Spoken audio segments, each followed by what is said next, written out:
बिस्मिल्लाहिर्रहमानिर्रहीम। अस्सलाम वालेकुम। उम्मीद है कि आप सब खैरियत से होंगे। आज आपके साथ बहुत ही मज़ेदार सी चने चाट की रेसिपी शेयर करूँगी।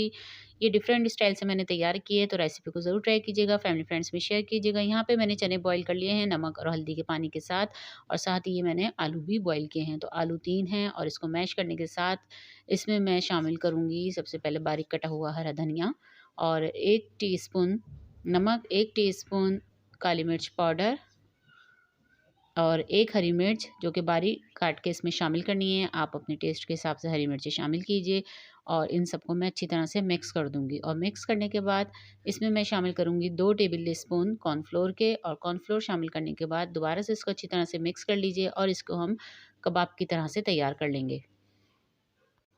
कबाब तैयार हो जाएँ तो हम इसको फ्राई करेंगे। तो इस तरह से देखिए, एक पैन में मैंने ऑयल पहले से गरम कर लिया था और इसमें मैंने कबाब शामिल किए हैं। एक तरफ से फ्राई हो जाएँ तो हम इसकी साइड चेंज कर देंगे और इसको फ्राई करने के बाद अलग कर लेंगे। तो यहाँ पर देखिए, मैंने चाट के लिए सामान तैयार किया हुआ है। हरी चटनी है, बहुत ही मज़ेदार खट्टी-सी है, और साथ ही मैंने खट्टा-मीठा दही तैयार किया है और आलू बुखारे की चटनी है। तो सबसे पहले कबाब को हम प्लेट में रखेंगे और इसके ऊपर शामिल करेंगे आलू बुखारे की चटनी। तो इस तरह से आप तैयार कीजिए। आलू बुखारे की चटनी शामिल करने के बाद मैं इसमें चने शामिल कर दूँगी। अब इसमें मैं खट्टा-मीठा दही जो कि मैंने चीनी और नमक के साथ तैयार किया है वो शामिल करूँगी, और साथ ही इसमें मैं शामिल करूँगी हरी चटनी। तो आप हरी चटनी अपने टेस्ट के हिसाब से शामिल कीजिए, और इसके साथ दोबारा से मैं इसमें सूंठ शामिल कर दूँगी जो कि है आलू बुखारे से तैयार हुई हुई।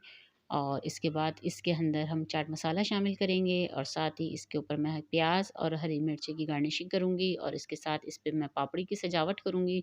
आप चाहें तो बारीक सेव इसमें शामिल कर सकते हैं। बहुत ही मज़ेदार सी ये चाट तैयार होगी। तो रेसिपी को ज़रूर ट्राई कीजिएगा, फैमिली फ्रेंड्स में शेयर कीजिएगा, मेरे चैनल को लाइक और सब्सक्राइब कीजिएगा।